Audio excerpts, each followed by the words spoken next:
Massacre no Oriente Médio. Israel ataca Gaza por terra, mar e ar.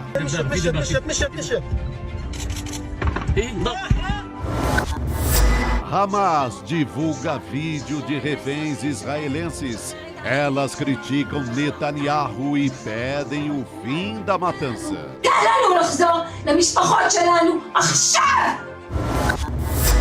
Mortes e destruição agora se espalham também pela Cisjordânia. Do que a gente se livrou. Um ano da vitória de Lula nas urnas. Um ano que o eleitor botou Bolsonaro para correr. A Justiça Eleitoral acaba de confirmar a vitória de Luiz Inácio Lula da Silva. E o Centrão não sossega. Cresce a ofensiva por mais verbas e mais cargos. Não desampare esse país, Senhor! O ICL Notícias, segunda edição, está no ar.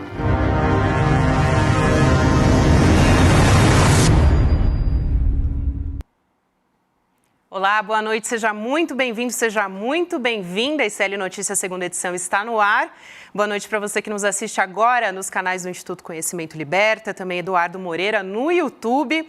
Neste momento, o Conselho de Segurança da ONU está reunido para discutir a situação do conflito entre Israel, o Hamas e também os civis palestinos. Eu aproveito aqui para abrir o nosso site, atualizar as informações a respeito da guerra neste momento. A gente vai colocar aqui agora, a gente tem, por exemplo, a informação de que 2 toneladas de alimentos doados pelo MST estão seguindo para Gaza num avião da Força Aérea Brasileira. A gente não sabe a respeito de como esses mantimentos vão entrar, né, já que está sendo muito difícil que essa ajuda humanitária chegue até a faixa de Gaza, 20 caminhões entrando por dia no máximo. E também hoje foi divulgado um vídeo pelo Hamas de reféns criticando o primeiro-ministro de Israel, Benjamin Netanyahu. Vou ler um trechinho dessa informação, esse vídeo então com 3 reféns israelenses, que diz, né, que mostra o desespero dessas pessoas que estão em cativeiro há 23 dias em Gaza. Uma das sequestradas faz duras críticas, inclusive, ao posicionamento de Benjamin Netanyahu desde o início do acirramento desse conflito, né, porque ele já dura bastante tempo, mas no dia 7 de outubro, e uma delas diz o seguinte, abre aspas, você se comprometeu em nos libertar, mas ao invés disso, somos peões em sua negligência política. Por causa desse seu erro em 7 de outubro, porque não tinha exército lá, ninguém veio. Nós, cidadãos inocentes, cidadãos que pagam impostos ao Estado de Israel, nos encontramos agora no cativeiro. Você quer nos matar? Você quer que o exército mate a todos nós? Não morreram cidadãos israelenses o suficiente? É o que questiona essa refém num vídeo muito duro, em mais um capítulo aí do enfraquecimento do primeiro-ministro Benjamin Netanyahu. Muito boa noite, meus queridos Chico Sá, Chico Pinheiro. Boa noite. Boa noite, Começamos Gabi. mais essa semana. Começando falando de guerra, né? Coragem, né, Chico Pinheiro? Muita coragem, que hoje é segunda-feira. Tem que ter um mantra. E a guerra é o mantra, coragem. Coragem aqui é fácil. Dura ter coragem lá, né? Que de longe. Acirramento nesse final de semana, inclusive, né?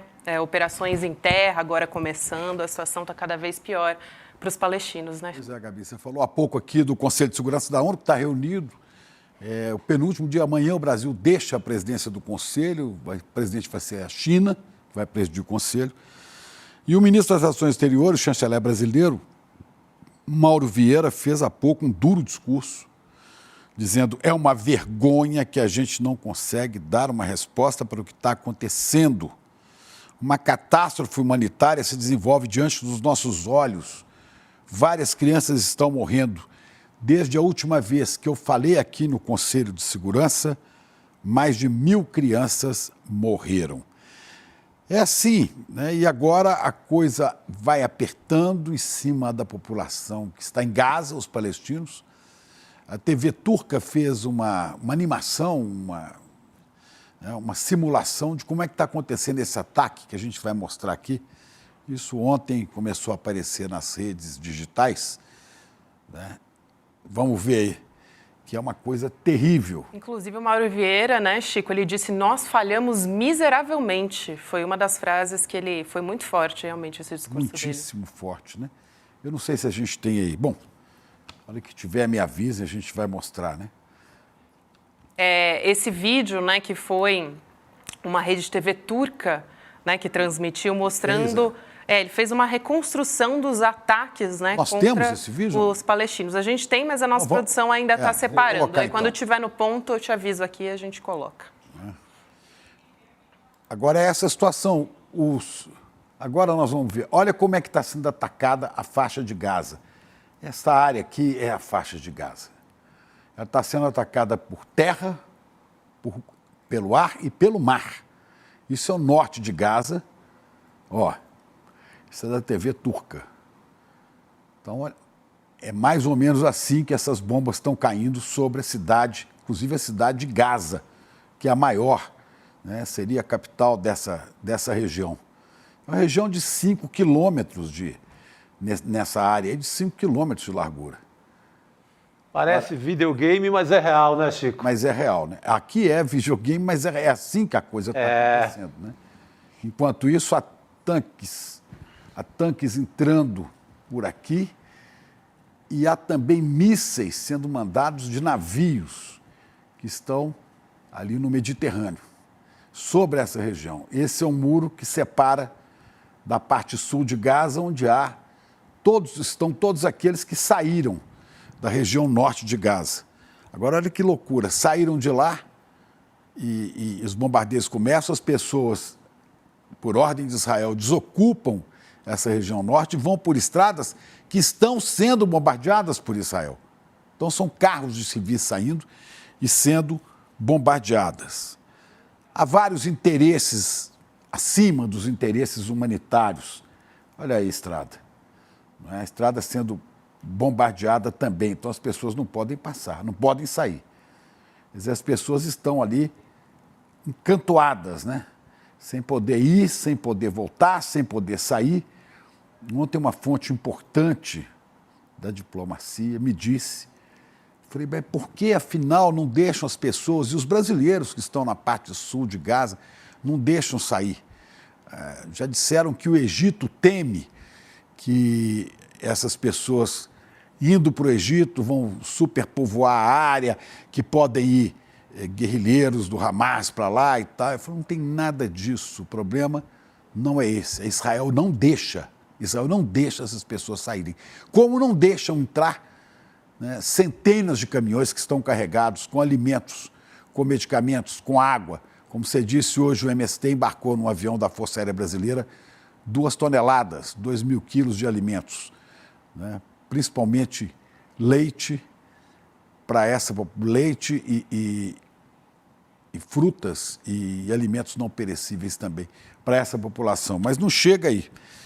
Os Estados Unidos têm outros interesses. Tem interesse ao avião sendo carregado.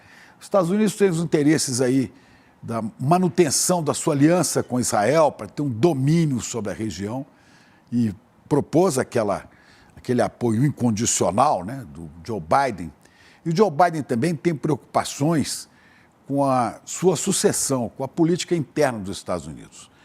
Né? Rússia e China também têm outros interesses, né, que estão juntos com os interesses do Irã. Quer dizer, o que menos interessa às grandes potências nesse momento, o que menos interessa é a vida dos palestinos, mas é o que nos interessa. E é o que interessa ao governo brasileiro, é o que interessa aos brasileiros, é o que disse hoje o nosso chanceler Mauro Vieira. E o Brasil vai tentar dar a última cartada, antes de deixar a presidência do Conselho, tentar aprovar. Tivesse conseguido aprovar uma trégua que fosse curta, há 2 semanas, né, quando começou esse conflito, milhares de vidas teriam sido poupadas. Mas o Brasil conseguiu 12 votos, houve 2 abstenções e um país vetou. Um país se lambuzou no sangue de inocentes, os Estados Unidos da América, que vetaram. Aqui agora, nesse momento, a ONU ao vivo, a reunião do Conselho de Segurança, né, tentando ainda, embora haja pouca possibilidade de passar, viu, Xará? Sem chance, né? Virou uma coisa até quixotesca, né? A parte, ninguém, na hora H, não vai se votar nada, não teremos cessar-fogo. O Brasil tentou, né? O Brasil tentou. E ainda vai tentar mais um pouco, vai tentar mais um pouco. Quem sabe, né? Quem sabe acontece um milagre. Porque é só milagre mesmo, né? Enquanto isso, Israel continua bombardeando pesadamente a faixa de Gaza, não só essa região norte, mas também já jogou várias bombas já no sul de Gaza, onde estão concentradas as pessoas. Um hospital com 12 mil leitos, um hospital de 180 leitos, de 6 andares, que foi construído entre 2011 e 2017, levou 6 anos para ser construído, com recursos da Turquia. É o hospital de câncer mais importante da região, foi bombardeado. Lá estavam abrigados 12 mil civis, vários com problemas sérios agora de asfixia, não conseguem respirar por causa das bombas, crianças também, e continua a morte. Israel pediu, mas nós pedimos, é o que diz o genocida Netanyahu, o Hitler que usa a estrela de Davi. Israel pediu para esvaziar um hospital, como se fosse possível, né? Pessoas sendo tratadas, pessoas em UTI, pessoas sendo socorridas, esvaziem o hospital porque eu vou jogar bomba, né? A gente vai vendo isso, a gente vai vendo, eu estou desolado, arrasado com as imagens que a gente vê nas redes digitais, né? Como um pai que eu te mostrei há pouco, nem vou botar essa imagem aqui, um pai gritando com seus 2 bebês no colo, banhados de sangue, mortos por Israel nos seus bombardeios, né? Israel jogando também fósforo branco, que é uma bomba terrível, que equivale hoje ao que era o napalm no Vietnã. O fósforo branco é uma bomba que solta pedaços e gruda na pele e destrói as pessoas. O fósforo branco está sendo usado indiscriminadamente no norte da faixa de Gaza. Isto é crime de guerra. Exatamente. Como é crime de guerra manter essas pessoas reféns no sul de Gaza, sem deixar ter alimento, sem deixar ter água?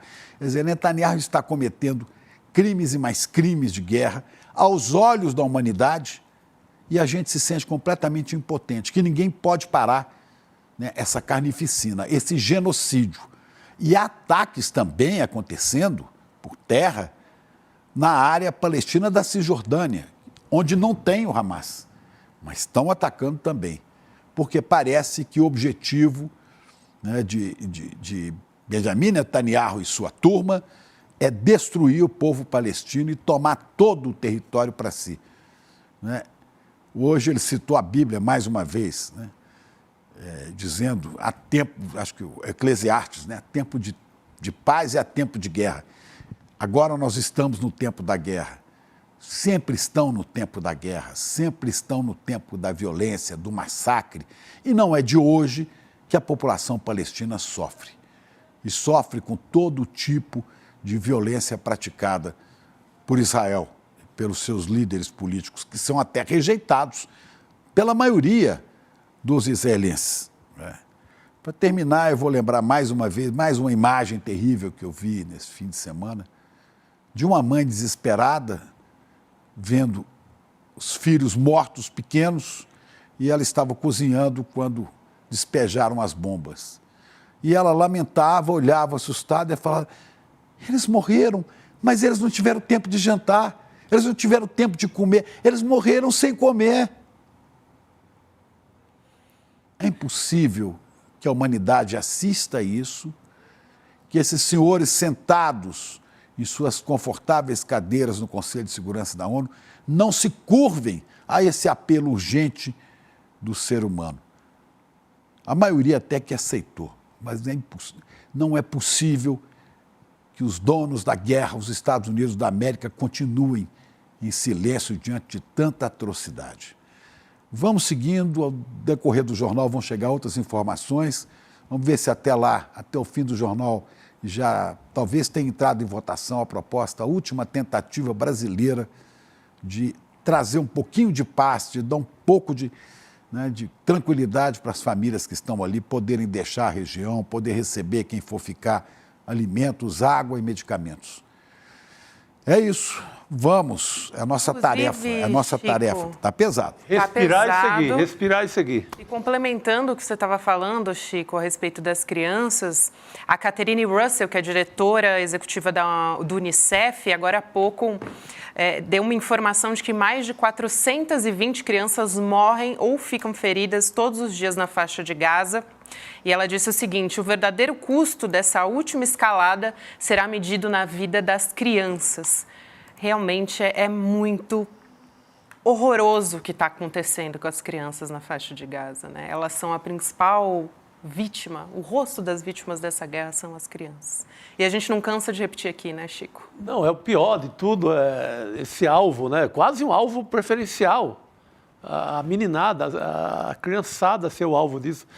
Eu tenho tentado filtrar ali uma coisa ou outra para poder seguir, porque é muito doloroso para quem tem filho, para quem não tem, para a humanidade, né? É muito Qualquer pesado. pessoa que seja humana, né? Minimamente. Pelo amor de Deus. Eu vi hoje uma informação também de que 73% dos mortos no território, que já está chegando a 8 mil, né? A mais de 8 mil, acho que nesse momento, porque as informações também é difícil de chegar, porque tem os escombros, até conseguir resgatar os corpos e tudo mais. Vários corpos que estão soterrados. Exatamente. Você não sabe quantos, né? A gente tem informação de que dessa parcela dos mortos que a gente tem conhecimento por parte do Ministério da Saúde de Gaza, 73% são vulneráveis, então mulheres, crianças e idosos.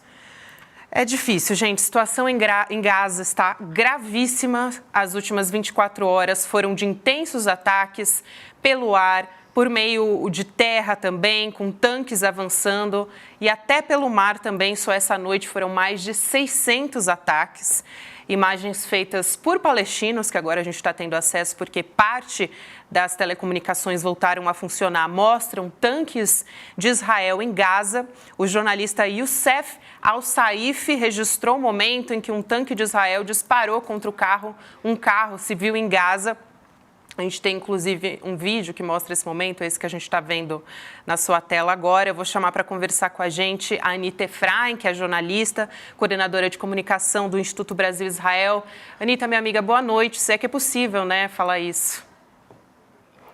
Oi, Gabi, Chico, também. Realmente tem sido dias muito difíceis, muito duros. É tanta informação, são tantas imagens que a gente vê, tanta dor e tanto sofrimento que é difícil não ser afetado por essa situação. E você, particularmente, tem sido bastante afetada, né? Recebendo muitas informações a respeito disso. Eu quero começar falando, Anita, O Hamas, né, divulgou hoje um vídeo de 3 reféns israelenses, são cerca de 220 reféns no total, o que a gente tem conhecimento, e uma delas fez duras críticas ao primeiro-ministro Benjamin Netanyahu, né? A gente tem esse vídeo, inclusive vou pedir para a nossa produção separar aqui agora, para a gente poder assistir e depois comentar. Vamos ver. ביבי נתניהו, שלום. אנחנו נמצאים בשבי החמאס 23 ימים. אתמול הייתה מסיבת עיתונאים עם משפחות החטופים.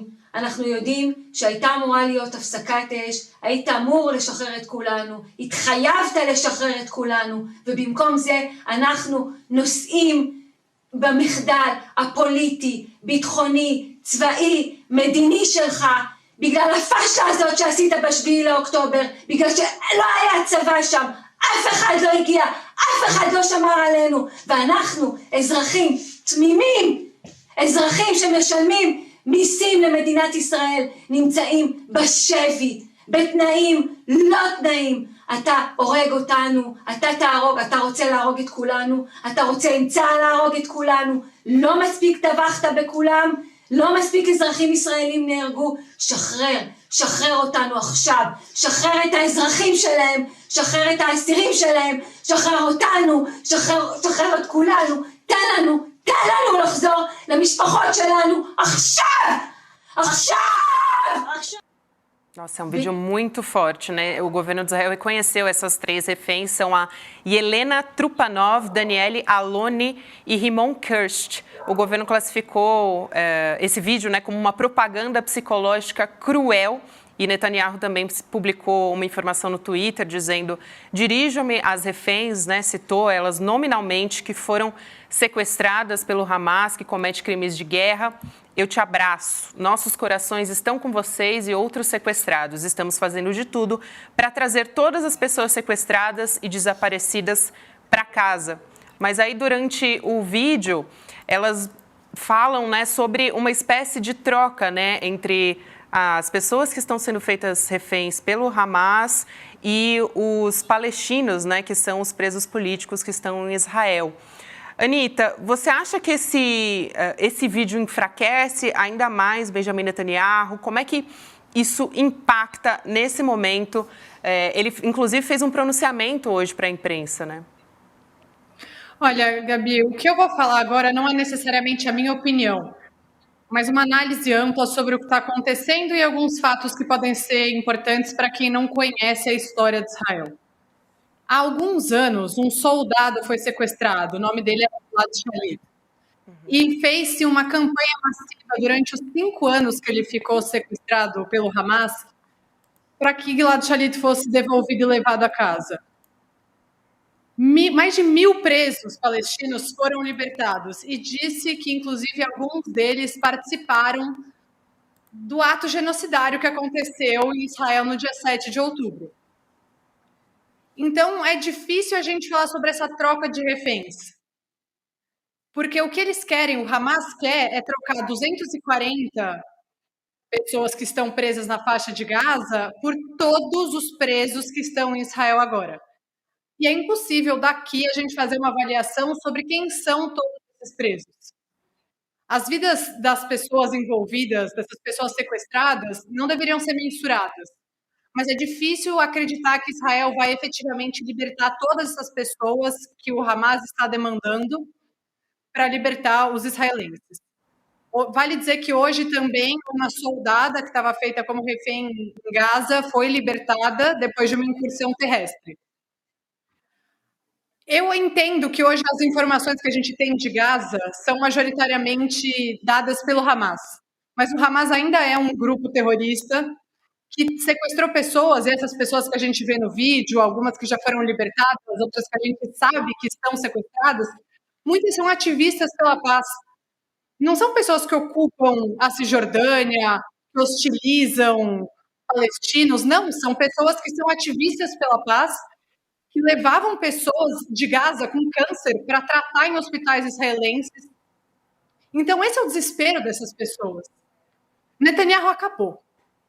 Politicamente, não existe futuro para Benjamin Netanyahu, porque os israelenses responsabilizam sim ele pelo que aconteceu, porque teve uma falha absurda, nunca poderia ter acontecido nada parecido. Ao mesmo tempo, os israelenses e a opinião pública israelense, enquanto condena Benjamin Netanyahu e mostra que ele é altamente impopular agora, não deixa de responsabilizar o Hamas, que é um grupo terrorista e que matou deliberadamente 1.400 israelenses das formas mais cruéis possíveis. A cada dia a gente tem novas informações sobre as crueldades que aconteceram nos kibbutzim perto da fronteira com Gaza. Então, eu acho muito perigoso que a gente adote um discurso, em geral, de responsabilizar Benjamin Netanyahu por tudo, enquanto o outro lado é um grupo terrorista. O que não isenta o primeiro-ministro de Israel de tudo que ele representa, de tudo que ele é, da ocupação que acontece na Cisjordânia, que não deveria acontecer, do quanto ele afastou Israel da paz. Nada disso pode ser apagado. Mas do outro lado está um grupo terrorista. E isso não pode ser excluído também do debate. Anitta, Chico Pinheiro, você não considera que as ações do governo de Israel são ações terroristas? Quando mata 8.000 palestinos, crianças inclusive, quando despeja bombas sobre hospitais, quando usa o fósforo branco, que é proibido, é considerado crime de guerra, porque até a guerra tem limites, mas aí não tem. Né? Então, porque eu digo, a gente precisa classificar as coisas com o nome que elas têm. As ações do Hamas, a meu ver, foram ações terroristas no dia 7 de outubro. Mas as ações do governo de Israel, As ações do Estado de Israel são ações terroristas, a meu ver. E não são terroristas só agora, não. Vêm sendo terroristas há muito tempo sobre o povo palestino. Em Gaza, na Cisjordânia, com a ocupação de casas de palestinos, com a matança, com o pavor que levam. Não há entre os israelenses quem veja este governo como um governo terrorista na sua avaliação? Olha, Chico, a verdade é que as pessoas não sabem nada sobre Israel. Agora entra em pauta, mas antes de tudo isso acontecer, há 40 semanas consecutivas, a população israelense estava massivamente na rua para protestar contra esse governo, que é um governo de extrema-direita e que a maioria da população israelense rejeitava. Eram 150 mil, 200 mil pessoas na rua, nas ruas de Tel Aviv, todas as semanas. Isso só falando de Tel Aviv, tinha protestos também em outras partes. Mas agora ele virou o Messias, né? Nas ruas. Mas agora ele virou o Messias, a luz contra as trevas. Não. É o que ele diz, né? E consegue. Mas é o que ele diz, não o que a população israelense diz. Pois é, como mas com você a mesmo guerra citou, ele tenta trazer para si essa sempre foi a estratégia dele. O discurso dele, a bandeira dele sempre foi a questão da segurança. Comigo vocês estarão seguros. Mas ninguém mais acredita nisso. Porque no dia 7 de outubro, o Hamas entrou em Israel e matou 1.400 pessoas. A esquerda israelense, claro, está num momento de muito enfraquecimento. Por isso, Benjamin Netanyahu ficou tanto tempo no governo e no poder. Quase 20 anos, não consecutivos necessariamente. Mas Benjamin Netanyahu não tem a menor chance de continuar no poder quando e se isso acabar. Ele é amplamente rejeitado pela população que se sente totalmente desamparada. Mas o problema é que a cada dia ele mata mais. A cada dia ele destrói mais. Ele tem como meta, já deixou isso mais ou menos claro, a extinção dos palestinos, que muitos veem como animais. De forma nenhuma eu compactuo com esse tipo de opinião. No Instituto Brasil-Israel, desde a fundação do IB, a gente sempre levantou a bandeira de 2 estados, que é a única solução possível para esse conflito. Eu concordo, espera. Eu mas concordo só para dar seguimento assim, ao raciocínio. Esse não é raciocínio, esse não é a visão da turma do Netanyahu. A turma do Netanyahu, de forma nenhuma. É essa visão sensata, humana do israelense, não é a visão do governo de Israel. O governo de Israel tem outros objetivos. Mas eu li uma reflexão esses dias, hoje no caso, de Yuval Harari, da entrevista dele ao jornal O Globo, que foi divulgada ontem, e que ele fala algo que eu acho que é muito importante que todo mundo reflita. Hoje, os israelenses e os palestinos, cada um à sua maneira e pela sua própria tragédia, estão sentindo tanta dor, que eles são incapazes de qualquer empatia. Então, quem tem que fazer por essa paz é o resto do mundo. E isso tem que ser feito com a criação de um Estado palestino legítimo e com o fim do Hamas também. Tem que ter um fortalecimento da autoridade palestina, que é legalmente o governo responsável pelos palestinos, e um progresso pela paz. Porque o mundo esqueceu a Palestina durante todo esse tempo. Até que esse conflito explodisse, as pessoas não estavam falando sobre isso. Nas ruas em Israel, as pessoas estavam falando sobre isso. Tinham bandeiras da Palestina levantadas por israelenses nesses protestos. Porque a democracia em Israel não vai estar estabelecida sem um Estado palestino. Mas hoje, na minha opinião, eu acho que o Harari foi muito feliz nessa colocação, nem a população israelense, nem a população palestina são capazes de achar a solução para esse problema. Eu só queria complementar aqui a informação, porque teve um momento que a Anitta falou sobre a refém do Hamas que foi resgatada. Foi o Exército de Israel que anunciou nas redes sociais, né? É uma soldada chamada Ori Megidish. E aí as circunstâncias ainda do resgate não estão claras, mas já tem até uma foto que foi divulgada. A gente está mostrando ela agora, inclusive, dela junto com a família, enfim. E foi resgatada hoje. A gente tem também informações a respeito do Crescente Vermelho, né, que é a Cruz Vermelha da região, mostrando pessoas dentro do hospital Al-Quds, na faixa de Gaza, e uma pessoa que caminha em meio à fumaça, inspecionando, vou pedir para a nossa produção colocar, esse vídeo, se possível, porque eu estou descrevendo aqui, né? Mas essa pessoa caminha em meio à fumaça, inspecionando os danos causados pelos ataques. E além dos pacientes, né, o Crescente Vermelho diz que 14 mil pessoas foram deslocadas pela guerra, que estão abrigadas no hospital. O Crescente Vermelho reforçando, né, uma entidade humanitária internacional integrada à Cruz Vermelha e tem a atuação voltada para países islâmicos e é oficialmente reconhecida por 33 deles. E junto também com essa informação a respeito do hospital, de que foi atingido hoje um hospital financiado pela Turquia em Gaza, notícia que saiu no Al Jazeera, né? A gente tem informação, a gente estava agora há pouco colocando na rede social, vou pedir para a gente recolocar aqui na tela, aí, agora sim.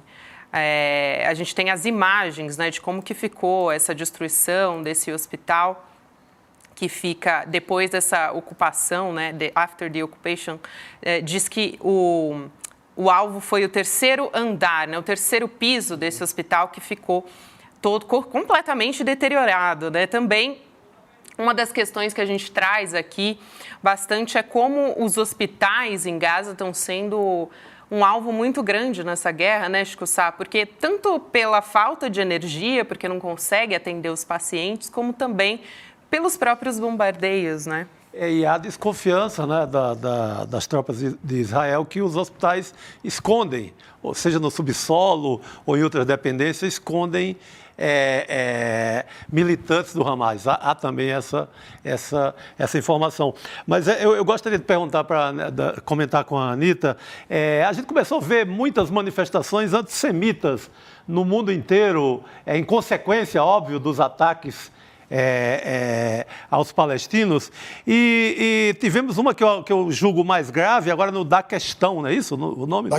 Daquestão, que foi um cerco, praticamente um cerco aos aviões, em que a população local chegava a exigir, queria ver os passaportes, porque se fossem judeus seriam atacados. Como é que você vê essas manifestações mais radicais, Anita, pelo mundo, que a gente começa a testemunhar nos últimos dias, começou a testemunhar?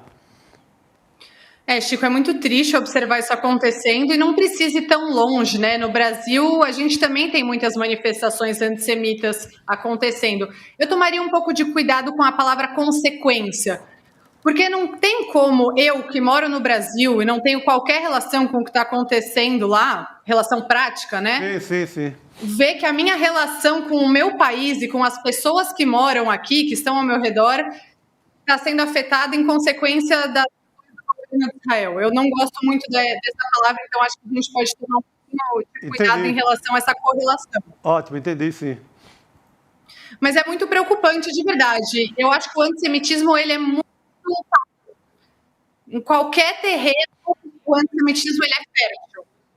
Você começar a ver nas redes sociais as pessoas expressando e dando opiniões como Hitler deveria ter acabado com todos eles, é muito assustador. Você hoje estar em qualquer lugar, você vê as manifestações pró-palestinas, elas são justas, mas a hostilidade aos judeus não faz sentido. E isso a gente remete ao mais antigo do antissemitismo, que coloca o judeu como um traidor da pátria, como um não habitante de verdade, um não cidadão, sempre fiel a Israel ou ao que seria Israel. Porque mesmo antes de existir Israel, existia o antissemitismo. Né? Na Inquisição não tinha Israel, no Holocausto não tinha Israel, e mesmo assim o antissemitismo existia. E o judeu era sempre visto como um infiel à própria terra. E é a mesma coisa que está acontecendo agora em todos esses lugares. Por que os judeus estão sendo responsabilizados por isso? Tem dezenas de milhares de judeus que são contra o que está acontecendo agora na faixa de Gaza, mas nenhum deles vai escapar desse tipo de hostilidade. Anita, aproveitando isso, desculpa, você ia falar alguma coisa, Chico? Nós tivemos aqui um professor judeu, que teve a família dos avós, Flávio Wittling, exterminada completamente nos campos de concentração. Ele esteve aqui conosco protestando duramente contra posições, né, que ele equipara, inclusive, a posições que seriam equiparáveis ao nazismo, de Netanyahu e sua turma. Né? Não quer dizer que é o povo de Israel, não, mas é o governo de Israel. E também eu acho que pegando uma carona nessa vertente que a gente entrou, né, sobre como cresce também a animosidade no mundo inteiro, teve uma situação também bastante absurda como que foi observada no Daguestão, né, que faz parte da Federação Russa ali no domingo, né, justamente isso, né, Chico, que você comentou. E hoje Israel alterou o nível de alerta. Tem uma informação nova a respeito disso, para que os cidadãos que viajam para o Daguestão tomem mais cuidado. Quer dizer, dentro da rota, ali, de acordo com o governo, ficou mais perigosa para os passageiros que estão por lá. E, de fato, né, a gente está vendo, acho que as imagens a respeito disso, mas os relatos, as reportagens dão conta de que um grupo de pessoas foi ali, pediu para ver passaporte, quer dizer... É bastante grave essa situação, né? Absurda, né? Muito pesado, né? Uma perseguição pesada que remonta ao pior da história também, né? Sim. Na Turquia a gente teve cartazes falando judeus não podem entrar. Beverly Hills, nos Estados Unidos, Kill Jews. A gente viu alunos judeus sendo hostilizados em universidades nos Estados Unidos. Então, o antissemitismo ele é um preconceito muito confortável para as pessoas. Infelizmente, essa é a realidade. As pessoas estão muito dispostas a abraçar o antissemitismo, mesmo que os judeus não tenham responsabilidade pelo que está acontecendo. Não existe nenhuma forma de pressão de judeus democratas, judeus humanistas, para que Netanyahu, por exemplo, libere a saída das pessoas do sul de Gaza, ou que autorize a entrada de medicamentos, alimentos e água na região. Não há essa pressão da população de Israel? Olha, Chico, tem muitas iniciativas pró-paz em Israel. Mas, como eu falei, eu acho que hoje a população está tão ferida que a população de Israel está tentando se cuidar. No sentido de que tem muitos deslocados internos também, e aqui eu não estou comparando o sofrimento de forma nenhuma. Eu sei que o que acontece em Gaza é brutal, mas tem muitas pessoas em Israel que estão sem casa, que perderam parentes, todo mundo conhece alguém que morreu, alguém que está sequestrado em Gaza. Então as pessoas estão sim mais focadas nisso. Mas existem muitos grupos em Israel, como por exemplo o Shalom Achav, que é o Paz Agora, o Break the Silence, que é uma entidade de soldados israelenses que denunciam abusos que acontecem. Então, essas iniciativas elas são muito presentes em Israel e, sem dúvidas, as pessoas estão se mobilizando para tentar mudar essa situação. Inclusive, teve uma manifestação muito grande nos Estados Unidos, né? De judeus progressistas também se manifestando em favor dos palestinos e contra tudo que está acontecendo na faixa de Gaza. E também começou ali a se proliferar também pela Cisjordânia, né? As bombas que estão se proliferando pela Cisjordânia também. Anitta, queria te ouvir também. A gente teve uma notícia hoje, né, de que embarcaram num voo da Força Aérea Brasileira para o Egito 2 toneladas de alimentos de ajuda humanitária que foi ofertada pelo MST, né, para a faixa de Gaza. Então, a gente tem ouvido, inclusive, não é de hoje, né, o MST fez isso durante a pandemia, também se mobilizado normalmente para socorrer populações que precisam de alguma espécie de ajuda humanitária, né? A gente teve na pandemia, por exemplo, muita gente passando fome, e aí o MST se mobilizou para tentar atender a essas pessoas e também essa doação de alimentos para Gaza agora, e o governo federal está se mobilizando para conseguir levar até lá. Mas tem uma dificuldade já anterior, né? Porque os próprios mantimentos que estão sendo levados pela ONU hoje, que estão tentando ali a passagem por Rafah, estão com muita dificuldade para chegar ali também, né? Sim, o bloqueio a Gaza ele é cada dia mais implacável e isso faz com que a população sofra tremendamente. E aí a gente tem os dois lados, na minha opinião, muito responsáveis por isso. Porque os líderes do Hamas, que são quem Israel quer atacar, não estão necessariamente ali. Muitos estão no Catar, por exemplo, e os que estão em Gaza com certeza não estão com nenhum tipo de necessidade. Estão abrindo nesses túneis que o Chico mencionou, que realmente existe uma cidade subterrânea em Gaza, que é onde essas pessoas ficam. Existe uma suspeita que esteja, inclusive, onde estão os reféns israelenses. Então, dos dois lados, a população em Gaza, os civis de Gaza, são os mais atacados, tanto pelo Hamas quanto por Israel. Exatamente. Eu não sei se a gente já vai seguir com a nossa próxima entrevista. Sim, vamos seguir aqui com a nossa próxima entrevista. Mas, Anitta, queria te agradecer aqui para a gente poder ter vários... A gente tem, né, que ouvir todos os lados dessa história. É muito importante que a gente faça reflexões a respeito desse assunto, porque esse conflito está muito, muito longe de terminar. Até a gente vai conversar agora com o Reginaldo Nasser, o professor. Falava com ele mais cedo também sobre uma expectativa de uma ajuda humanitária, de um cessar-fogo para uma ajuda humanitária, e parece que realmente a gente ainda está muito longe disso. Chicos e Anitta. Anitta, muito obrigada para você mais uma vez. Dias muito difíceis para você, eu sei, para todos nós, inclusive. Então, deixo aqui meu abraço para você. Um beijo, até uma próxima. Muito obrigada, pessoal, por esse momento. Eu sei que a gente fala, né, sobre o jornalismo ouvir os dois lados, mas de forma nenhuma o meu lado ou o lado do Instituto Brasil está contra os palestinos. Muito pelo contrário, nós somos a favor de ouvir os dois lados e estar lado a lado. Dois estados legítimos, com dois povos que precisam da sua autodeterminação e que não podem ficar à mercê de governos extremistas e grupos terroristas. É isso. Boa noite, querida. Boa noite, Anitta. Obrigado. Até uma próxima, Boa noite. querida. A gente continua por aqui, agora falando do Conselho de Segurança da ONU, que está reunido. A gente volta, na verdade, a falar sobre isso. O Conselho está reunido nesse momento por um chamamento urgente, mais uma tentativa de abrir corredor humanitário, de uma trégua, né, um cessar-fogo nos ataques de Israel na faixa de Gaza para a retirada dos civis, inclusive brasileiros, né? O Brasil tem feito, o governo federal tem feito um esforço muito forte nesse sentido.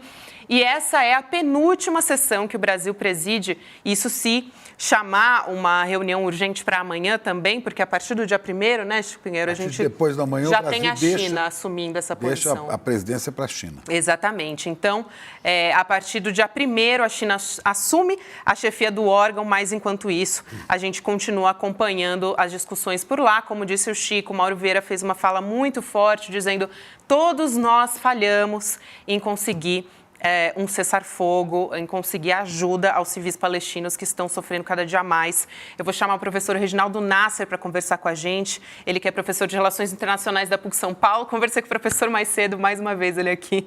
Professor, um prazer falar com o senhor mais uma vez. Boa noite. Boa noite, obrigado. Prazer estar aqui com vocês. Professor, já vamos entrar nessa história da ONU, por favor. Quero ouvir mais uma vez sua opinião a respeito da gente conseguir chegar a um cessar-fogo provisório, né, para que essa ajuda consiga entrar, para que os brasileiros consigam sair, enfim. A diplomacia, a gente tem falado isso muito aqui, né, Chico, professor, de quanto a diplomacia, o tempo da diplomacia não está sendo suficiente para a emergência que acontece em Gaza nesse momento. Não, veja só, o Conselho de Segurança da ONU, na verdade, o sentido dele existir é lidar com as questões de força. Quer dizer, intervenções, paz. E nesse momento, está apenas tentando fazer cumprir aquilo que é o mínimo, que é o direito internacional humanitário.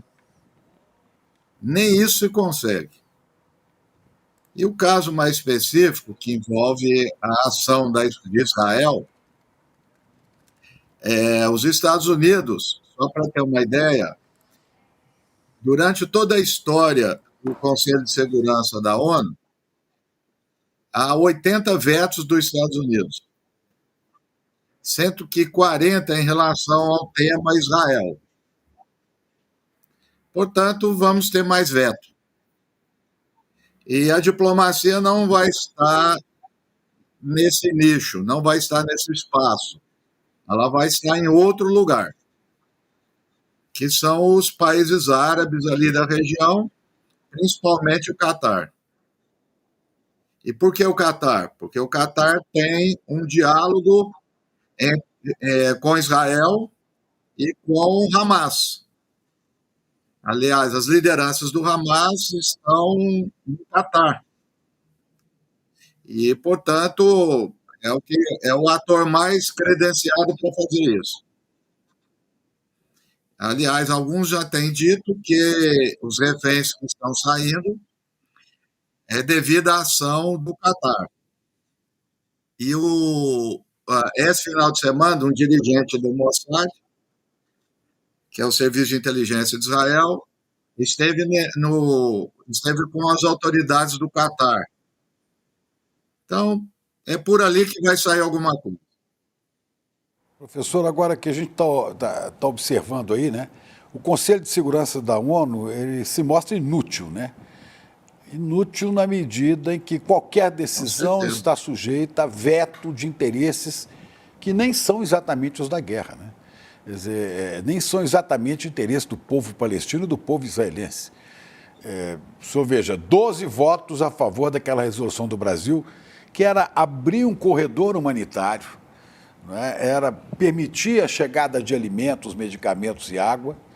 E a hora que tinha 12 a favor, 2 abstenções, os Estados Unidos vão lá e vetam, né? E vão vetar de acordo com o seu desejo geopolítico na região, de acordo com os seus interesses nas suas campanhas de sucessão presidencial. Quer dizer, eu considero hoje esse Conselho de Segurança algo inútil.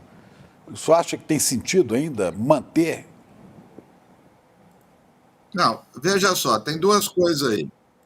Quando foi criado o Conselho de Segurança, logo depois da Segunda Guerra Mundial, e tem a previsão de que há veto das grandes potências, ele tem uma lógica, ou seja, que ele só pode agir quando há consenso dos grandes.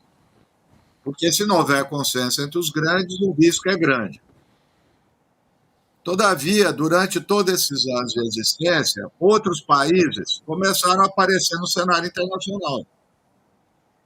Brasil, África do Sul, Índia, basicamente outros países estão no BRICS. Então era hora de abrir mais esse Conselho de Segurança para países que tivessem representação regional. Então, isso seria uma questão importante. Agora, você mencionou uma questão do Biden, que nem isso da eleição é verdade, porque todas as pesquisas nos Estados Unidos estão dando que o Biden caiu em popularidade e que a maioria dos americanos estão reprovando a política dele em relação ao conflito. Para você ter uma ideia, dentro dos eleitores democratas, ele caiu 11%. Então, nem isso ele está conseguindo. É uma política externa completamente desastrada, não se sabe o objetivo, e está seguindo o Israel, que Israel determina e os Estados Unidos faz. Não tem uma política própria. Ninguém sabe onde que ele quer chegar com isso. E nem Israel. Hoje, se você abrir o Washington Post, New York Times, os analistas ali do mainstream, que inclusive são liberais, citar aqui o Thomas Friedman, Zakaria, o Richard Haas, todos eles estão falando. Qual a política? Não vai derrotar o Hamas. Ninguém hoje, em sã consciência, vai conceber isso. Mesmo que se derrotar, quem vai substituir? Ninguém sabe. Quer dizer, virar um outro grupo, pode ser até mais radical. Então, não há nenhum projeto, nenhuma estratégia para o Oriente Médio. O que está sendo feito agora é fazer com que haja uma resposta para a opinião pública, no sentido de dizer que está atacando o Hamas. Até hoje, na entrevista que nós estávamos conversando, eu mencionei um fato que é muito interessante. O Israel soltou uma notícia que só ontem atingiu 600 alvos do Hamas. Bom, há 20 dias que ele está bombardeando o Hamas. Então, nós vamos deduzir que o Hamas possui a maior força armada do mundo. Não é possível. Todo dia acerta o Hamas. Óbvio que não é. São hospitais e são civis. O Hamas está praticamente intacto.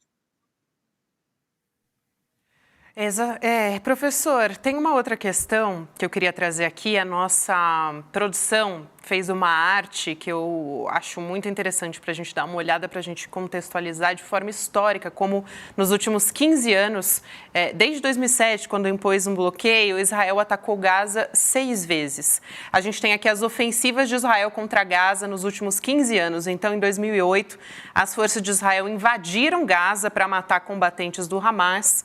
Ataque matou ao menos 1.000 palestinos e 12 israelenses. Quer dizer, os civis sempre são os principais alvos, né, aparentemente. Os palestinos, né? Os civis 1.000 palestinos. contra 12 israelenses. Exatamente. É preciso... Não podemos comparar vidas humanas, mas quando você tem essa desproporção, quando o Hamas mata 1.400 israelenses, Israel mata 8.000, você tem que fazer uma comparação, porque está havendo...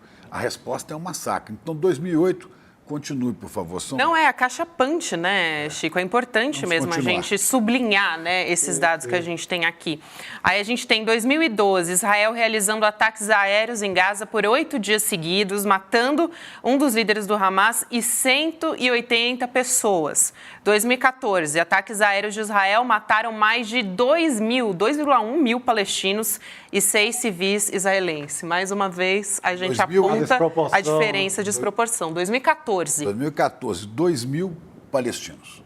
Aí, 2021, a gente continua aqui na linha, né, histórica. Israel expulsou famílias palestinas do bairro Sheikh Jarrah, em Jerusalém, ou seja, na Cisjordânia. Ataques aéreos israelitas mataram 250 palestinos em Gaza. 2022, 3 dias de bombardeios de Israel em Gaza deixaram ao menos 44 mortos, incluindo 15 crianças. No ano passado, hein, gente? Quanta gente sabia disso? Quantas vezes a gente ouviu falar disso na mídia? Né? A gente está falando disso agora, mas a gente simplesmente... E agora 2023, né? Que é o que aconteceu agora. E a gente tem os dados também. Até agora são mais de 8 mil mortos, 8,3 mil mortos, sendo 3,4 mil crianças. Vai lá, Chico. Professor, isso tudo, somado ao que a gente está vendo agora, né? Não justifica, absolutamente não justifica que as ações do Hamas se manifestem como ações terroristas. Embora eu acho que não foi para isso que o Hamas foi criado. Era um grupo político com posições radicais, mas as ações se revestem de teor terrorista. Agora, esses números que a gente mostrou aqui, mais o que está acontecendo agora, 8 mil, 7 mil, 8 mil mortos, não sabemos o número de quantos palestinos estão sob os escombros, né? E fora isso, esse confinamento do povo palestino por determinação de Israel, porque isso é muito claro, o Egito não está nem aí para essa história. Se quiserem abrir a fronteira, muita gente vai poder sair. Isso não vai revelando que é uma política de dominação completa do território e de extermínio de um povo, de um genocídio. Não, veja só, eu vou complementar os dados, se me permite. Entre 2018 e 2019, foi no final do ano de 2018 e 2019, houve várias manifestações de palestinos em Gaza, chamada Grande Marcha, o retorno da Grande Marcha, onde não havia Hamas. Não houve um foguete, um tiro, zero, nada. Então, palestinos que foram com pneu, que puseram fogos e tal, mataram 180 por franco-atirador. Milhares atiraram na perna. Ou seja, se insere nesse quadro que o Chico acabou de falar, a gente insere num quadro anterior também, na Cisjordânia, foi feito isso. Você vai ver uma política progressiva desde 1948. O historiador judeu antisionista Avshalom, ele tem um livraço que se chama A Grande Muralha. Ele vai reconstituir todo esse processo, dizendo que há uma lógica. E essa lógica é um domínio colonial. É isso que está acontecendo. Quer dizer, isso é uma consequência de um processo. Então, eu vi e hoje nós conversamos também sobre isso, e vi a entrevista anterior, nós temos que olhar para esse conflito de forma política. Não tem Islã, não tem judaísmo, não tem árabe, não tem nada. Você acabou de falar com toda razão, o Chico falou, o governo do Egito, árabe, não quer saber de palestino lá. Então, é uma questão eminentemente política, que se refere a território, que se refere a Estado Nacional, que se refere à libertação nacional. Algo que nós vimos no mundo inteiro. América Latina, África, Ásia. Então, o que acontece? Gaza e a Palestina em geral é um dos últimos processos de colonização no mundo. Nós estamos em século XXI, faz 75 anos isso. E eu vou repetir aqui o Lula. Ele disse, a ONU era fraca, criou Israel. A ONU é forte, teoricamente, porque tem hoje bem constituída, e não cria a Palestina. É essa a questão. É simples, o Lula tem toda a razão. Professor, eu gostaria de comentar contigo uma matéria que eu vi do Ian Boyachá, repórter que está fazendo a cobertura para Bandeirantes e para a Folha, e ele dava conta, professor, do crescimento de apoio, de simpatia do povo da Cisjordânia pelo Hamas. Eu gostaria de um comentário teu a respeito dessa história. Sim, eu vi a matéria, aliás, o Ian me orientando lá na PUC, no mestrado. Boa. E uma excelente matéria que capta um momento de um processo. Veja só, o Hamas ganhou a eleição em 2006. As eleições foram limpas, foi presidido por uma comissão internacional do Jimmy Carter. Quando o Hamas ganhou, a autoridade palestina não concordou, a comunidade internacional, Estados Unidos e europeus e Israel, ficaram contra o Hamas, que veio o bloqueio.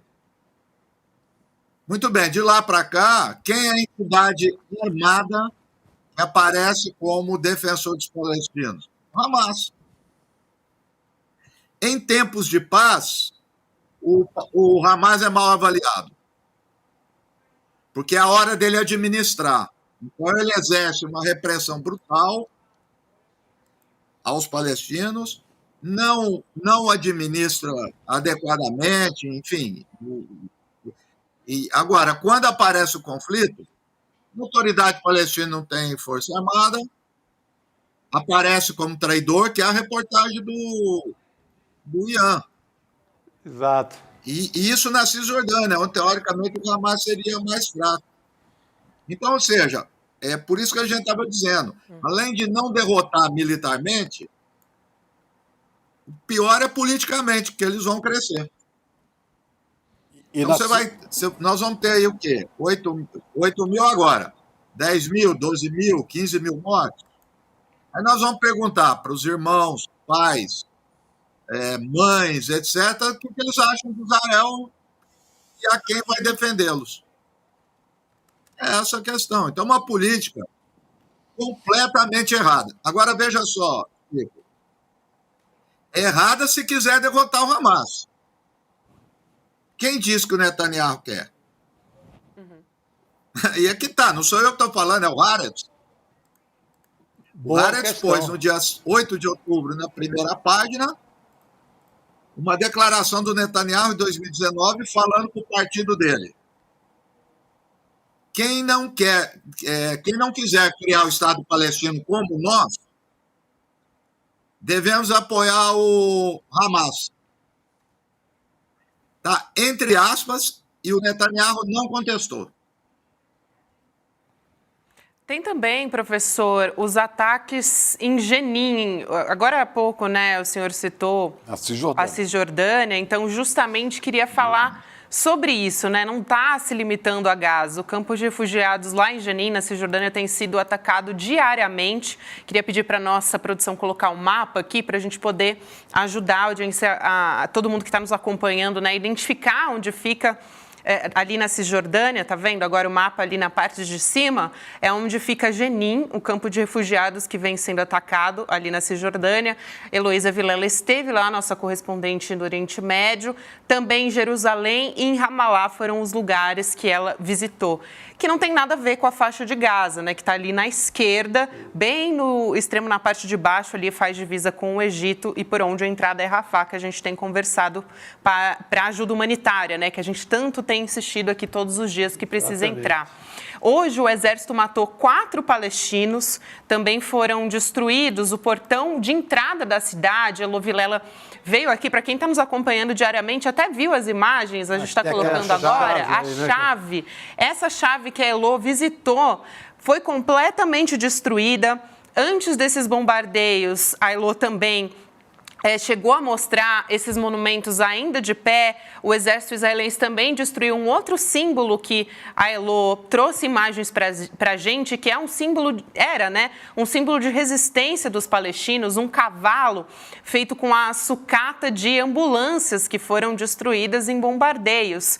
Esse cavalo também foi destruído, inclusive nesse monumento, né, que eles fizeram ali, uma verdadeira arte, assim, um cavalo em pé, com fotografias de vítimas que foram mortas ali na Cisjordânia, em Jenin.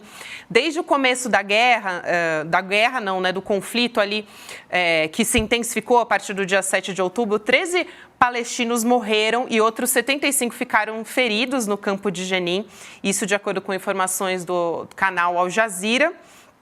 E a resistência em Jenin detonou um explosivo de fabricação caseira na passagem de um jipe israelense. A gente também tem imagens disso que a gente pode colocar aqui agora. E também em Jenin, Israel rebocou, aí agora a gente está vendo essas imagens aí, né? Um explosivo de fabricação caseira na passagem de um jipe, justamente esse que vocês estão vendo agora. E também em Jenin, Israel rebocou um veículo danificado pela resistência, logo na imagem que a gente vai ver na sequência. Professor, é isso, né? Inclusive, um dos fundadores das Brigadas de Jenin foi assassinado hoje na madrugada, num confronto, nem diria um confronto, né? Porque a proporção é tão... a disparidade é surreal, né? Mas com o exército israelense. A gente tem a imagem dele aqui também, dá para colocar também. A gente tem visto, né, agora a Cisjordânia sendo... Parece que as coisas estão se intensificando por ali também, né? E também é importante ressaltar que tem as ocupações ilegais ali israelenses também, né? Olha só, primeiro que há um mapa que traduz melhor essa coisa da Cisjordânia, porque ela não é homogênea. Ela é cheia de pontilhado, que são os colonos israelenses. Então, não tem um território palestino, isso acabou. Ele é um pontilhado, e para as pessoas passarem de um lugar para o outro, tem uns checkpoints. Tem 170 checkpoints. Pois bem, qual é aquele processo que eu estava mencionando anteriormente, que ele começa lá em 1948? É o que alguns chamam de colonialismo por povoamento. É um sistema, o que faz? Vem o exército, expulsa a população local, esvazia o lugar, e aí vem os colonos israelenses e ocupam. Por isso que a destruição de símbolo também é importante. Várias cidades, centenas de cidades palestinas, desde 1948, mudaram o nome das cidades, destruíram os olivais. E por isso aquela chave que você mostrou é um símbolo das mulheres palestinas, das mães, quando foram expulsos, que diziam que ia levar a chave porque elas vão voltar para casa e vai servir lá na fechadura. Então, um dos maiores símbolos da história palestina. O que eles fazem? Destrói. Qual o objetivo? É reconciliar, é fazer... Claro que não. É provocar raiva, é provocar humilhação. E só lembrando, aí não tem Hamas. E, eventualmente, algum grupo armado aí, ele está muito mais inferior que as milícias do Rio de Janeiro. Aí não tem realmente nenhuma força armada. Pois é, qual que é a justificativa do governo de Israel para atacar essas populações da Cisjordânia, que estão espalhadas ali, né? E aí, Chico, a Cisjordânia, toda a Cisjordânia, é formalmente reconhecido pela ONU como território palestino. Mas não é mais. Desde 1948. Mas não é mais. Os pontinhos no mapa mostram que não é mais, né? De fato, de direito mas de fato não. Professor, Isso aí acabou, não tem mais. O senhor vê algum futuro para o povo palestino? Olha, o povo palestino, eu conheço bem, eles são muito teimosos. Eles vão resistir a vida inteira. Mas a minha perspectiva é a seguinte: como é que Israel foi criado? Pelo apoio de grande potência. É a única maneira da Palestina ser criada. Não tem outro. Quando fizeram os acordos de Oslo, ambos reconhecendo a cada um o direito de ter o Estado, fizeram lá, tudo ok, fizeram a festinha, tudo, cada um foi embora para casa. Quem supervisionou? Ninguém. E aí a relação é do mais forte e do mais fraco. É simples, não é porque é Israel. Qualquer lugar do mundo, se você colocar X e Y, X é bem mais forte que o Y. O que ele vai fazer? De boa vontade, ele não vai respeitar? Então, as grandes potências deveriam ter feito a supervisão. Aí o Israel dizia, não, aqui não pode ter ninguém de fora. Nós nos acertamos. Claro, né? Aí é fácil, muito fácil. Então, aconteceu isso. As grandes potências têm que entrar no jogo. E como é que elas vão entrar? Opinião pública pressionando. É isso. A Inglaterra, França, Estados Unidos, Rússia e China é mais fácil porque estão caminhando mais para isso, né? Então é isso, precisa ter grande potência, senão não vai adiante. É isso, professor. Quero agradecer muito a sua presença aqui mais uma vez, né? Eu queria, inclusive, ressaltar, né, que o professor Reginaldo Nasser amanhã vai estar também no Em Detalhe junto comigo a partir das 10h30 da manhã. A gente conversou por meia hora sobre essa segunda etapa, né? Segundo está dizendo o Benjamin Netanyahu, que tem essas incursões por terra, uma intensificação né, de bombas e de mortes contra os civis palestinos. O professor Reginaldo Nasser é professor de Relações Internacionais da PUC São Paulo. Sempre um prazer conversar com o senhor, professor. Até uma próxima. Até uma próxima. Boa noite. Obrigado, professor. Boa noite, professor. Boa noite. A gente segue por aqui. Eu vou falar sobre Brasil, mas antes eu só queria dizer, né, que os brasileiros continuam aguardando que essa fronteira com o Egito seja aberta. São 34 brasileiros até o momento que pediram para ser repatriados, sendo 18 crianças no total. Aí a gente está dando a imagem, né? O que é a passagem de Rafah, que é justamente por onde os brasileiros poderiam receber ajuda humanitária e também sair, né? O corredor humanitário seria por ali justamente para a chegada do Egito. Só esperam e a bomba cada vez mais chegando no quintal, né? Agora, eu repito, informação que eu recebi de fonte quente. Os brasileiros e todos estão presos ali. Sim. Presos por Israel. Não pode. Não permite a saída deles. Como eu já disse, o Egito está aí para isso, não. O Egito aceita. O Egito aceita. Sim, sim. Já disse que aceita, né? Agora é esperar que o governo de Israel libere os brasileiros para poderem seguir ali na passagem. Bom, vamos aliviar um pouco, né, esse clima de guerra, o que é muito difícil, porque a gente tem atualizado a todo momento, né, as informações do conflito. Mas exatamente um ano, dia 30 de outubro, eu queria te perguntar onde é que você estava quando o Lula derrotava Bolsonaro no segundo turno da eleição. Comenta aqui no chat que eu quero saber. Todo mundo tem uma lembrança Boa, né, desse dia. Gabi, foi a gente saiu agora da guerra, esse foi um ufa. Ufa, foi uma respirada que o país deu. E né, foi Chico? apertado, né, Chico? Olha, Lula teve 50,90%, equivalente a 60,3 milhões de votos, contra 49,10% de Bolsonaro, que teve 58,2 milhões de votos, ou seja, 2 milhões de votos. Eu achava muito apertado no dia. No dia, você perguntou onde estávamos aqui, eu, o Eduardo Moreira e a Vivian Mesquita. Estava trabalhando, né, Chico? Regime de apuração. Apuração, mas a gente tão tenso que eu não conseguia nem falar, boca seca. Não saía nada desse analista aqui, saía nervosismo e tal. Viu, Chico? Naquele dia, naquele momento, eu avaliava como uma eleição muito apertada, a vitória extremamente difícil. Com o passar do tempo, e a gente começou a saber que as portas da Caixa Econômica tinham sido escancaradas. O governo gastou como nenhum outro governo. O governo Bolsonaro gastou como nenhum outro governo. Então, pelo tamanho, os crimes eleitorais cometidos, como a tentativa de impedir que o povo nordestino votasse. Então, quando acumulou...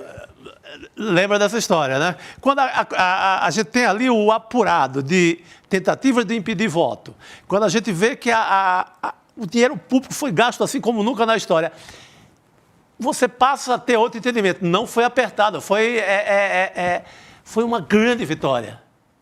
Foi uma vitória sem tamanho. Para o total de gastos do comitê do Bolsonaro, pelo investimento, pelos crimes, somando crimes eleitorais cometidos com a grana pública que foi desembolsada, foi uma vitória espetacular de Lula. Foi o ufa do tamanho do mundo, né? A gente lembrar, né, Chico? Teve a ação da PRF no Nordeste para tentar impedir os eleitores de chegarem às urnas. Teve um montão de pacotes de bondades, né? Que era o que se dizia. Dinheiro para taxista, para caminhoneiro. Dava dinheiro, assim, R$1.000 por mês. Exatamente. Era uma lista de benefícios ali, a nossa custa, sem tamanho. Você teve um consignado colado no dia da eleição, da votação. Um consignado que era um empréstimo da Caixa Econômica Federal, que chegar lá podia pegar. Você tinha o Lira trabalhando para isso? O Lira trabalhando para isso, o Lira num esforço como nunca na vida. Pois é, o Lira, o próprio Pacheco dando uma ajuda silenciosa, né? Exatamente. Os chefes da Câmara e do Senado. E outra coisa que a gente não está falando, Chico, você tinha um sem número de igrejas, uma rede, aspas, uma ruma de igrejas. Boa, Xará, uma ruma pentecostais, fazendo campanha política descarada, porque estava recebendo dinheiro. Distribuindo alimentos. Você lembra de um flagrante que o repórter Caco Barcelos deu lá na região centro-oeste, em Goiás, um armazém gigante distribuindo... Importantíssima, né? Um armazém gigante distribuindo comida, distribuindo tudo, comprando voto abertamente. Então, aquela eleição que eu julgava muito apertada aqui no ICL Notícias, no dia 30 de outubro do ano passado, a gente vê que foi uma vitória espetacular do Lula. Fosse hoje, sem os instrumentos que Bolsonaro usou, perderia a eleição de lavada. Perderia a eleição de lavada. Ficaria do tamanho que ele é, quer dizer, chegando no máximo a 30%. Não teria comparação. Aí você tem aí hoje uma comoção nas redes sociais de comemoração. Eu acho que essa própria comemoração hoje, esses manifestos, são prova de que o governo está dando certo, porque não se comemora governo fracassado. Então você tem, desde a simbologia popular da picanha, que realmente baixou de preço, ao Bolsa Família, que ganhou reforço. Você teve tem uma questão que eu julgo a mais importante, que a repórter Sônia Bride cobriu como ninguém, a colega do nosso amigo Chico, que é aquela operação na Amazônia para salvar o povo Yanomami. Aquilo, eu acho que já valeu um governo. Picanha à parte, que me perdoe, aquilo já valeu um governo. Sem contar a flexibilização das armas, né, que a Sônia Bride também cobriu como ninguém. A questão das armas, importantíssimo, o governo trabalha na linha totalmente contrária, embora os militares, inclusive em quartéis de exército em São Paulo, continuem tirando armas de quartéis para dar a milícias, para dar a traficante. Então, há essa política de arma importante com o Flávio Dino. Inflação controlada, falava-se que ia ser o apocalipse. A turma do Paulo Guedes, da Faria Lima, agora vem o apocalipse, não, acabou o mundo. O Brasil vai ser uma Venezuela e uma Argentina, lembra? Bem lembrado essa imagem da Venezuela. Primeiro vai ser uma Argentina. E daqui o brasileiro vai comer cachorro, como os venezuelanos. Lembra dessa fake news? Nossa, sim. Que era ali alimentada pelo povo que achava que a economia ia ser um fracasso e tal. Não tem nada disso. Então, é um governo com muito êxito, um governo que conseguiu, apesar do... O Chico sempre cita 2 inimigos, 2 heranças malditas deixadas pelo Bolsonaro. O presidente do Banco Central, Campos Neto, e o presidente da Câmara, Arthur Lira, nosso velho conhecido. Arthur Lira, chefe do Centrão. Sim. Campos Neto, filhote de Paulo Guedes de Bolsonaro. Mas, apesar do Arthur Lira, ou então com toda a chantagem do Arthur Lira, com todo o gasto político e gasto em moeda mesmo que o Arthur Lira exige, é um governo que aprovou uma reforma tributária que fazia séculos que o Brasil clamava por ela, não vinha. Não é a reforma dos sonhos, mas veio. Você tem agora nos super ricos, não foi a vantagem que a gente imaginava, como o próprio Eduardo Moreira mostrou aqui, mas você tem uma grande vantagem de arrecadação em cima das offshore.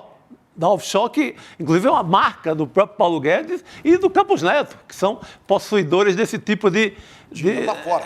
Uma manobra para não pagar dinheiro. São os patriotas que criam um mecanismo lá fora para não deixar grana aqui no Brasil. Então, é um dia de um segundo ufa. É um ufa muito histórico, porque, olha aí, do que nos livramos. Feliz aniversário, não eleito, o imbrochável e inelegível. Aliás, livramos do pior da história. Está correndo agora, não tem o resultado ainda, o segundo dia de julgamento no Tribunal Superior Eleitoral de mais uma ação de inelegibilidade de Bolsonaro e de Braga Neto. Eu não sei como é que está o placar, porque começou já, se alguém Na verdade, é amanhã, né? Dia 31, que o TSE está retomando a análise das ações sobre o abuso de poder bicentenário da independência. Amanhã, nesse horário, então, a gente retoma. Nesse horário, a gente vai estar sabendo. Ainda bem que você me lembrou, eu tô achando que nós já estamos na Pro dia 31, né? Ainda não, ainda é dia 30, que meio de 31 a gente fica mais confuso. 31 de outubro, amanhã... Vou pedir só para a nossa produção colocar aqui na tela também o tweet do presidente Lula, porque ele postou a respeito disso hoje, né? Fez a lembrança ali, ele disse: há um ano a democracia vencia nas urnas, de lá para cá retomamos programas sociais, reduzimos o desmatamento e o desemprego, recuperamos a imagem do Brasil do mundo e a vida melhorou. O que você está achando e como está se sentindo um ano depois? Né? Ele gosta de jogar ali para conversar com o pessoal nas redes sociais, né? Ou das redes digitais, como sempre chama a atenção, né? O Chico gosta dos sociais, porque ele acha que de social não tem nada. Mas eu acho que está certo. São redes digitais, de social não tem nada aí. É isso aí, mas olha só, gente, a gente está falando aqui sobre, né, o tanto, nem tem comparação, né? Olha a gente aqui no... Eduardo Moreira, nosso diretor de jornalismo, Maurício, também a Helga, nossa editora-chefe, todo mundo comemorando. A Cris, o Gessé e o Misael no telão, essa foi a hora. Olha o Caio aí na... Agora, amanhã, gente, o Lula recebe os líderes do Centrão. Acho muito providencial a gente falar disso agora. De acordo com o blog do Noblar, vai ter o seguinte, né? A discussão vai ser em torno dos cargos, espaços do governo. O Centrão prepararia, na verdade, uma ofensiva contra o presidente Lula. Guga, meu querido, boa noite para você. Que ofensiva seria essa? Opa, estamos sem som. Os caras querem mais, né? Queremos ouvir Guga Noblar. A quem interessa silenciar Guga Noblar? Os caras querem mais. Que apetite é esse, Guga? Tá ligado aqui. Aqui Vocês estão me ouvindo, aqui no estúdio a gente não escuta. Vem cá, então. Tá, a gente pode seguir, aqui parece que todo mundo está ouvindo, menos a gente. A gente só precisa aqui estabelecer a comunicação com a gente. Que tá. Mas aparentemente, vamos lá. Nós não estamos ouvindo o Guga aqui.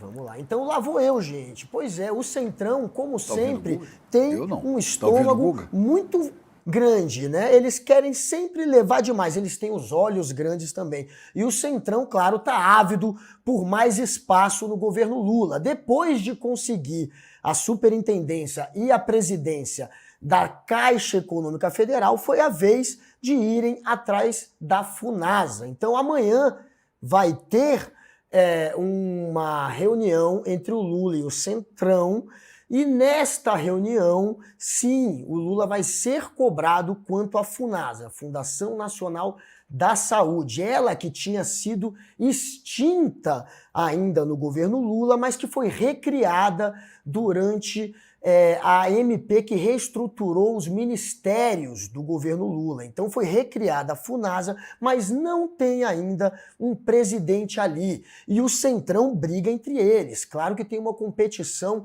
entre os partidos do Centrão. Então PSD e Republicanos estão de olho na Funasa. Fora a Funasa, que parte do Centrão quer indicar uma presidente ali, ou presidente, tem também a questão da própria Caixa Econômica Federal. O Lula entregou a Caixa Econômica para o Centrão, deu o Caixa para o Centrão, mas ainda não entregou todas as superintendências. Tem 12 vice-presidências que o PT precisa ainda entregar, e uma delas, que é a que cuida do programa Minha Casa e Minha Vida, o PT tenta ainda manter.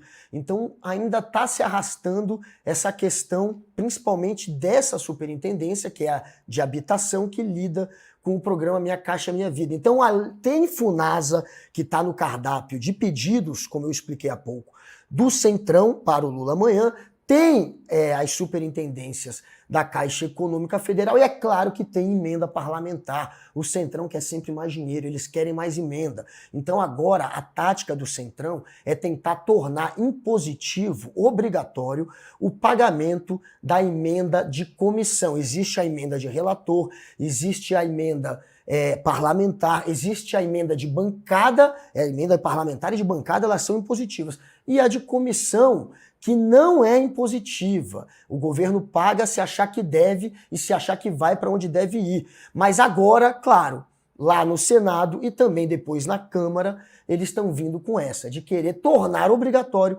o pagamento também das emendas de comissão, o que vai fazer com que o governo perca o controle de 7,5 bilhões de reais. O Lula, então, está de novo com a faca no pescoço. Apesar de ter dado um ministério para o André Fufuca, do PP, outro para o Silvio Costa, do Republicanos. Mesmo assim, teve a chantagem do Arthur Lira para conseguir a Caixa e, então, aprovar aquela questão da taxação de offshores e dos chamados super ricos, o que vai dar uma boa bolada para o governo tentar diminuir o déficit. Mas para continuar seguindo com o plano do governo de aprovar novos projetos que vão garantir uma arrecadação, claro que o Centrão está vindo com tudo, está vindo na mandíbula. Então é a Funasa que eles querem, a presidência da Funasa que está sendo disputada entre PSD e entre os Republicanos. O PSD até colocou já um nome de uma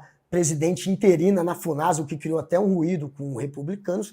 A Caixa, que ainda falta a superintendência, principalmente do que cuida da Minha Casa e Minha Vida, ser dada para o Centrão. E, claro, a emenda parlamentar, eles sempre querem mais. Esse pessoal joga na base da chantagem sempre. Já entregou a presidência da Caixa para um aliado de Lira, agora querem as vice-presidências também, Guga, é isso? Pois é, querem Caixa, vice-presidências, todas, Minha Casa Minha Vida, que é a vice-presidência de habitação, que é a que está trazendo o maior ruído entre o governo e o Centrão, e a Funasa. A Funasa são 3 bilhões de orçamento para a Funasa este ano, que não tem ainda uma presidência, apesar de ter sido recriada naquela MP que reestruturou os ministérios. Ela foi recriada, o Centrão colocou esse pedido para poder aprovar a MP, o PT deixou passar a Funasa, mas até agora está ali em banho-maria, não tem a presidência ainda. PSD e Republicanos estão brigando para ver quem fica com a presidência da Funasa. Então, é isso que eles querem, Funasa, o restante da Caixa e também tentar entrar em acordo para aprovar essa questão de tornar impositivo emenda parlamentar, que não é impositiva, que são essas chamadas emendas de comissão. Então o Lula, claro, mais uma vez com a faca no pescoço, e tudo isso depois de ter dado para republicanos e para o PP de Arthur Lira um ministério para cada um. Depois daquela negociação sobre o Ministério do Esporte, que parou na mão deles, enfim, depois daquela negociação se achava que o PT ia ter um pouco de respiro, né? Mas aí já veio a questão da Caixa, ficaram em cima da Caixa. Entregou a Caixa, não resolveu. Querem Funasa, querem emenda e estão brigando pelas vice-presidências todas da Caixa. Então, é muito olho grande, é muita vontade realmente de mandar e de comandar o país. E quem manda é o presidente, não é o legislativo. O problema é que esse pessoal começou a ser empoderado na via da base do dinheiro, com emenda parlamentar, desde 2015, ainda no final do governo Dilma. Com Temer foi ainda mais empoderado e com o Bolsonaro aí virou uma festa. Eles tiveram, inclusive, o orçamento secreto. A grana está na mão e eles não querem perder esse controle. Eles não querem deixar de ter esse poder. Querem continuar empoderados, metendo a mão no orçamento e indicando para onde vai a grana. Então, é claro que o jogo está pesado e o único meio de diminuir o poder dessa turma é com reformas políticas que também dificilmente serão aprovadas com um Arthur Lira como chefe do Centrão. Ô Guga, e é porque a gente não tem na agenda do Congresso uma votação muito importante agora nos próximos dias, né? Aí já virou uma cobrança de rotina mesmo sem ter uma grande questão em pauta, né? Ô, Chico, se tiver alguma grande questão a ser pega outro ministério, né? Leva outro ministério.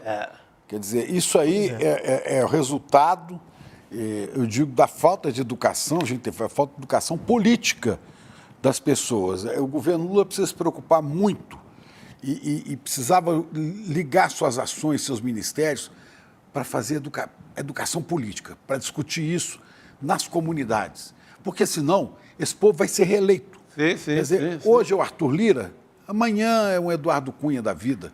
Cada hora eles vão ter alguém lá sentado. Sim, uma campanha pedagógica da importância do voto no Congresso, do voto para deputado, né? É uma questão de se discutir o que é a política. Qual é o peso de um deputado, qual é o peso de um senador. Hoje é difícil você dizer assim, quem tem o poder é o presidente. Não, o presidente tem o poder, mas depende do presidente da Câmara, que pode, a qualquer momento, criar uma enorme confusão. Não se esqueça que a presidenta Dilma tinha muito poder até a hora que o Congresso resolveu derrubá-la, porque não atendia aos interesses deles. E para isso... Bateu de frente com o Centrão, que era Eduardo Cunha na época. O que aconteceu? Né? Isso o Lula tem negociado, né? Mas até quando? Até quando nós, eleitores, demos poder para essa gente? É preciso que haja um trabalho incessante nos movimentos sociais, nas ações do governo, de educação política, das pessoas entenderem. Há muito se queixa, o Rio de Janeiro hoje está entregue à milícia, a tráfico, não sei. O Rio de Janeiro elegeu a família Bolsonaro inteira. O Rio de Janeiro elegeu o Cláudio Castro, que é uma tragédia de governador. O Rio de Janeiro elegeu o Pazuello, não é? O Pazuello foi o mais votado. O Rio de Janeiro elege quem que o Edir Macedo manda. Né? Então, por aí vai. Quando essas pessoas são eleitas, né? E São Paulo elegeu mais outra quantidade de gente, né? O Sul, então, nem se diga. E o Brasil elegeu a senadora Damares, esses Magnus Maltas, todo esse pessoal que não tem estofo para estar no Senado discutindo as questões do país, entendeu? E agora você está assistindo uma briga, né? Uma briga com o governo, porque aí tem um jogo por trás também do Alcolumbre. Quem era Alcolumbre? Ninguém. Alcolumbre quer voltar a ser presidente do Senado. Quer e está ali, né? Junto também com o presidente Rodrigo Pacheco. Que, infelizmente, para decepção de muitos mineiros que esperavam dele um sujeito de estatura, à altura do tamanho físico dele, né? Mas vai se mostrando um anão político, né? De interesses menores, que não são os interesses de Minas e do país. Tudo isso que a gente está vendo é consequência da falta de educação, falta de conhecimento político. E um bom voto para deputado e para senador. E vai começar agora na eleição de prefeito, porque quando ganhar a eleição aquele prefeito que é ligado a esse deputado do Centrão, ele vai retribuir elegendo esse deputado outra vez. Né? Então, seria necessário que todo mundo se preocupasse com a educação política. Eu falo isso, inclusive, porque o ICL se preocupa muito com isso, né? Em várias palestras, em vários cursos, mesmo no nosso jornalismo. A gente está preocupado que as pessoas entendam que elas devem ser sujeitas da história, as pessoas, não atores coadjuvantes da história feita por outros. É o problema que a gente vive. É isso aí, vamos embora, né? Nosso tempo está esgotado, meus queridos. Guga Noblar, boa noite para você. Acabou, rapaz. Boa noite, meus queridos. Coragem, Guga, hoje é segunda-feira. Coragem, grande Guga. Tudo que é bom dura pouco, Chico Sá. Tudo que é bom dura pouco. Vamos embora. Agora tem Sinapse CL com Roberta Garcia e também Calejon. César Calejon agora te faz companhia a partir de agora e a gente se vai, né, gente? Amanhã a gente volta a partir das 6 horas da noite. Vamos nessa, então? Bora! Simbora! Cirandô! Ciranda da paz! Cirandô, vamos pela paz! Já. Ciranda da paz! Até amanhã. Meu Deus! Cortou! Tá saiu, difícil, não. Chico. Fica assim. Vocês sabiam que o maior movimento social do mundo, com mais de 2 milhões de pessoas, é do Brasil? Pois é, mesmo sabendo que a gente vai incomodar muita gente, a gente resolveu revelar a verdade sobre o MST, o Movimento dos Trabalhadores Sem Terra. Você quer conhecer a verdade sobre o MST? No dia 12 de novembro, um domingo, às 8 horas da noite, no horário de Brasília, a gente vai apresentar para vocês trechos do documentário De Quanta Terra Precisa o Homem e também fazer um debate incrível sobre essa, que é uma das questões mais importantes para o Brasil, a questão da terra. Junto conosco vai estar ninguém mais, ninguém menos do que João Pedro Stedley, um dos principais líderes do Movimento dos Trabalhadores Sem Terra. Estarão conosco também várias outras pessoas que têm na sua vida a luta da terra como um dos principais motores. Para você não perder esse encontro histórico e assistir trechos inéditos do filme De Quanta Terra Precisa o Homem, é só você se inscrever gratuitamente no link aqui em cima ou aqui embaixo. Não perde essa chance. Todo mundo vai celebrar a estreia do ICL no mundo dos documentários e filmes e, mais uma vez, aprender muito com a nossa plataforma.